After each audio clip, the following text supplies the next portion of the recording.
Hi hello' নমস্কাৰ। আজি আকৌ আহিলোঁ আপোনালোকৰ ওচৰত লৈ প্ৰেম মৰীচিকাৰ দ্বিতীয় খণ্ড। এতিয়ালৈকে হৈ যোৱা প্ৰথম খণ্ডৰ ঘটনাবহুল এবাৰ আওৰাই লওঁ। সুখ্যাতিৰে উত্তীৰ্ণ হৈ সমীৰণ চহৰৰ এখন প্ৰসিদ্ধ মহাবিদ্যালয়ত নামভৰ্তি কৰে। মহাবিদ্যালয়ৰ সমীৰণৰ প্ৰেম সন্ধ্যাৰ লগত হয়। পিছে সন্ধ্যাক সমীৰণে নিজৰ মনৰ কথা কেতিয়াও ব্যক্ত কৰিব নোৱাৰিলে। শেষত দুয়োৰ মাজত দূৰত্ব বাঢ়ে আৰু দুখন ভিন্ন মহাবিদ্যালয়ত নামভৰ্তি কৰে। এতিয়া আহক গল্পটিৰ আমি অন্তিম খণ্ডলৈ আগবাঢ়ো। স্নাতক ডিগ্ৰীৰ দ্বিতীয় বৰ্ষ। সমীৰণে নিজৰ মোবাইলটোত আগৰ মহাবিদ্যালয়ৰ এটা গ্ৰুপৰ লগত কথোপকথন কৰি আছে। হঠাৎ গ্ৰুপটোত বিদ্যুতে সন্ধ্যাক যোগ কৰে। সমীৰণৰ হৃদয়ৰ পৰা এতিয়ালৈকে সন্ধ্যা হেৰাই যোৱা নাছিল। এতিয়াও সন্ধ্যাই সমীৰণৰ হৃদয়ৰ এটা কোণত নিজৰ স্থান বৰ্তাই ৰাখিছিল। সমীৰণে যেন আধৰুৱা প্ৰেমক সম্পূৰ্ণ কৰিবলৈ সুযোগ এটা পালে। সমীৰণে মনে মনে সন্ধ্যাৰ লগত কথা পতাৰ বাবে চিন্তা কৰিলে। এদিন হঠাৎ সমীৰণে সাহস গোটাই সন্ধ্যাক মেছেজ কৰিলে। সমীৰণে ক'লে, মই সমীৰণ। নিশ্চয় তুমি চিনি পোৱা নাই, আমি একেটা ক্লাছৰে আছিলোঁ। সন্ধ্যাই মেছেজটো চায়ো উত্তৰ নিদিলে। সমীৰণে মনত কষ্ট পালে। পিছে কিছু সময়ৰ পিছতে সমীৰণৰ মোবাইলটোত এটা মেছেজে ৰিং কৰি উঠিল। সন্ধ্যাই উত্তৰ দিলে, পাইছোঁ চিনি, কিয় নাপাম? তুমিতো আমাৰ লগত আছিলা একেলগে, একেটা শ্ৰেণীতে। ভালনে খবৰ তোমাৰ? এতিয়া কি কৰি আছা?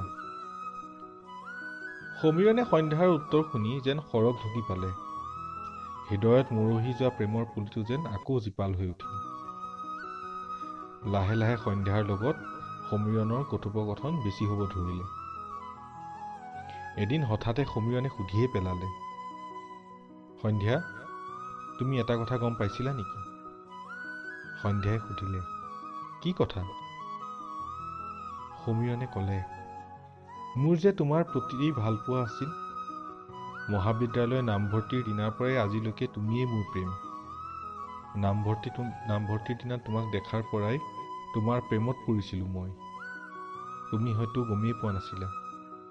কলেজীয়া জীৱনটোত মই সদায় তোমাৰ পিছে পিছেই আছিলোঁ।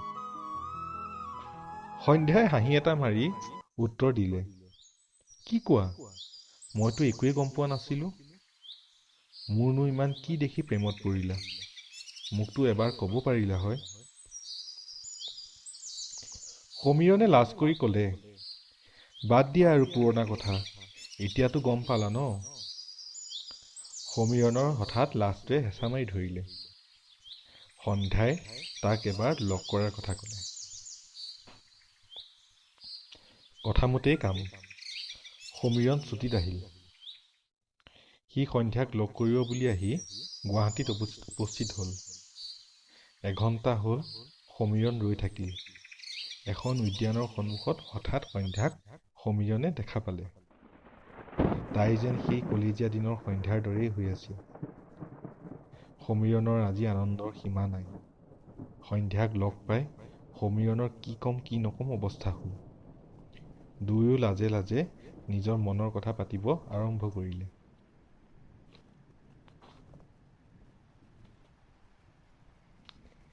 লাহে লাহে সমীৰণ আৰু সন্ধ্যাৰ মাজত বন্ধুত্বই গঢ় লৈ উঠিল। দুয়ো সঘনে দুয়োকে লগ কৰিব আৰম্ভ কৰিলে। সন্ধ্যাৰো এনেকুৱা হ'ল যেন সমীৰণৰ লগত কথা নাপাতিলে তাইৰ দিনটোৱেই শেষ নহয়।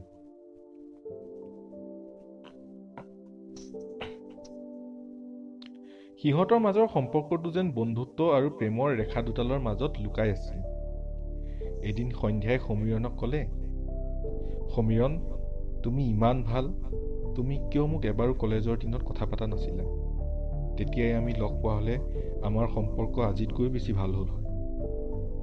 সমীৰণে ক'লে, একো নাই, মানুহৰ জীৱনত যেতিয়া যি লিখা থাকে তেতিয়াহে হয়। দেৰিকে হ'লেও যে তুমি মোক বুজি পালা। সমীৰণ হয়তো নিশ্চিত হৈছিল যে সন্ধ্যাৰ মনটো সি প্ৰেমৰ শিকলিৰে বান্ধিবলৈ সক্ষম হৈছে। তাইক পোনে পোনে সি প্ৰেমৰ কথা কোৱা নাছিল যদিও সি নিশ্চিত আছিল যে সন্ধ্যাই তাইক ভাল পায়। এনেদৰে দুয়ো সময় অতিবাহিত কৰিব ধৰিলে। সমীৰণ আৰু সন্ধ্যা দুয়ো স্নাতক ডিগ্ৰী পাছ কৰি চাকৰি সন্ধানত ব্যস্ত হ'ল। সমীৰণে এটা সৰু চাকৰিৰে নিজৰ কৰ্মজীৱন আৰম্ভ কৰিলে। সমীৰণেও সন্ধ্যাক যৎপৰোনাস্তি সহায় কৰিলে এটা চাকৰি পোৱাত। তাইক সদায় লগ কৰি তাইৰ মনটো ভাল লগাই ৰাখিবৰ কাৰণে চেষ্টা কৰিলে। সন্ধ্যাই সমীৰণৰ কষ্ট দেখি এদিন ক'লে, সমীৰণ, তুমি মোক বহুত সহায় কৰিছা। মোৰ যিদিনা চাকৰি হ'ব, প্ৰথম দৰমহাৰে মই তোমাকেই পোনপ্ৰথমে এটা উপহাৰ দিম। সমীৰণে সন্ধ্যাৰ কথা শুনি অন্তৰত অপাৰ সুখৰ অনুভূতি কৰিলে। ইতিমধ্যে বহুদিনীয়া কষ্টৰ ফলত সন্ধ্যাই এটা শিক্ষয়িত্ৰীৰ চাকৰি গোটাবলৈ সক্ষম হ'ল।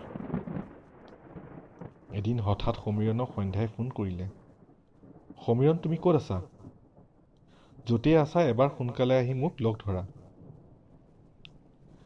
সমীৰণে ততাতৈয়াকে ওলাই আহি সন্ধ্যাক লগ কৰিলে। সন্ধ্যাই ক'লে, মোৰ দৰমহা হ'ল আজি, মই এটা উপহাৰ কিনিব লাগে। সমীৰণ যেন মনে মনে ফূৰ্তিত মতলীয়া হৈ পৰিল। সন্ধ্যাই যে আজি তাক উপহাৰ দিব চাকৰি পোৱাৰ। দুয়ো এখন উপহাৰৰ দোকানত সোমাই উপহাৰ বিচাৰিব ধৰিলে। সমীৰণে এটা কোণত দুই এটা বস্তু চকু ফুৰাই আছিল। হঠাৎ সন্ধ্যাৰ ফোনত এটা কল আহিল। সন্ধ্যাই কৈ উঠিল, ৰাজীৱ, কি কৰি আছা তুমি? মোৰ দৰমহা হ'ল আজি, তোমাৰ কাৰণে মই এটা উপহাৰ চাই আছোঁ। তুমি জানাই আমাৰ সম্পৰ্কটোৰ কাৰণে এই উপহাৰটো মোৰ কাৰণে কিমান মূল্যৱান। ইতিমধ্যে সমীৰণে কোণাৰ পৰা তাইৰ কথাখিনি শুনি আছিল। তাৰ হৃদয়ত যেন এটা ডাঙৰ বিস্ফোৰণ হৈ উঠিল। সমীৰণৰ চকুৰ পৰা চকুলো বৈ আহিল। সমীৰণে কিদৰে নিজক বুজাব সি একেবাৰে বুজি পোৱা নাছিল। সি সন্ধ্যাৰ ওচৰত আহিল আৰু ক'লে, উপহাৰটো কাৰ কাৰণে লৈছে? সন্ধ্যাই উপায়ন্তৰ হৈ ক'লে, সমীৰণ, মই তোমাক কথা এটা কোৱা নাছিলোঁ। ৰাজীৱ মানে সি পুনেত থাকে, মই তাক ভাল পাওঁ। সমীৰণে ক'লে, যদি তুমি ৰাজীৱৰ কাৰণে উপহাৰ কিনিব আহিছিলা, মোক লগত লৈ অহাৰ কাৰণটো কি আছিল? মনত আছে সন্ধ্যা, তুমি এদিন কি কৈছিলা? সন্ধ্যাই কৈ উঠিল, সমীৰণ, ভুল নুবুজিবা, তুমি মোৰ সকলোতকৈ ভাল লগা এজন বন্ধু, সেইবাবে তোমাক মই লগত লৈ আহিছিলোঁ। তুমি বেয়া নাপাবা, অহা মাহত মই তোমাক ইয়াত এটা বহুত ভাল উপহাৰ দিম। সমীৰণৰ মাত হেৰাই গ'ল। সি পোনছাতেই একো নোকোৱাকৈ সন্ধ্যাক অটো এখনত উঠাই ঘৰত থৈ আহি নিজৰ ৰুমৰ বন্ধ কোঠা এটাত সোমাই পৰিল। সমীৰণ যেন কান্দোনত ভাগি পৰিল। সি যেন প্ৰেম মৰীচিকাৰ পিছে পিছেহে ইমান দিনে দৌৰি ফুৰিছিল। সমীৰণে ততালিকৈ সন্ধ্যাক লগত সকলো যোগাযোগ বন্ধ কৰিলে। ইতিমধ্যে সন্ধ্যাই সমীৰণক যোগাযোগ কৰিবৰ কাৰণে বহুত চেষ্টা কৰিলে, কিন্তু সমীৰণৰ লগত কোনো কথোপকথন নহ'ল। শেষত সমীৰণৰ লগত এদিন সন্ধ্যাৰ যোগাযোগ হ'ল। তাই ইতিমধ্যে পুনেত চাকৰি বিচাৰি যোৱাৰ কথা সমীৰণক অৱগত কৰিলে। কিন্তু তেতিয়াও সন্ধ্যাই সমীৰণৰ প্ৰেমক তিৰস্কাৰ কৰিব নেৰিলে। সমীৰণৰ সৰু চাকৰি, পৰিয়ালৰ কথাৰ নানান অজুহাত দেখুৱাই সিহঁতৰ সম্পৰ্কক কেতিয়াও যে প্ৰেমলৈ ৰূপান্তৰ হ'ব নোৱাৰে তাক স্পষ্ট কৰি দিলে। সি যে তাইৰ মনৰ দাপোনখনত এজন বন্ধু হিচাপেহে দেখা দিয়ে তাকো নোকোৱাকৈ নাথাকিল। সমীৰণে অৱশেষত সময়ৰ আহ্বানক আঁকোৱালি নিজৰ জীৱনত আগবাঢ়ি যাবলৈ থিৰাং কৰিলে। আজি দুটিকৈ বছৰ পাৰ হৈ গ'ল। সমীৰণ এটা ভাল চৰকাৰী চাকৰিত নিযুক্তি পালে। সমীৰণৰ জীৱনটোৱে এটা ভাল গতি লাভ কৰিলে। হঠাৎ এদিন এটা অচিনাকি নম্বৰৰ পৰা সমীৰণলৈ ফোন আহিল। সমীৰণে ফোনটো তুলিলে।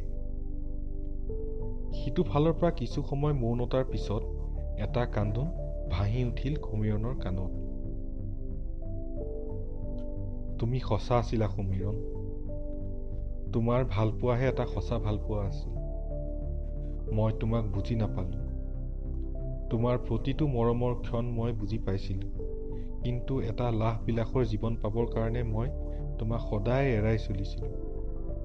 মোক ক্ষমা কৰি দিবা সমীৰণ, আজি মই বহুত দুখত। সেই বুলি কৈ সন্ধ্যাই ফোনটো ৰাখিলে।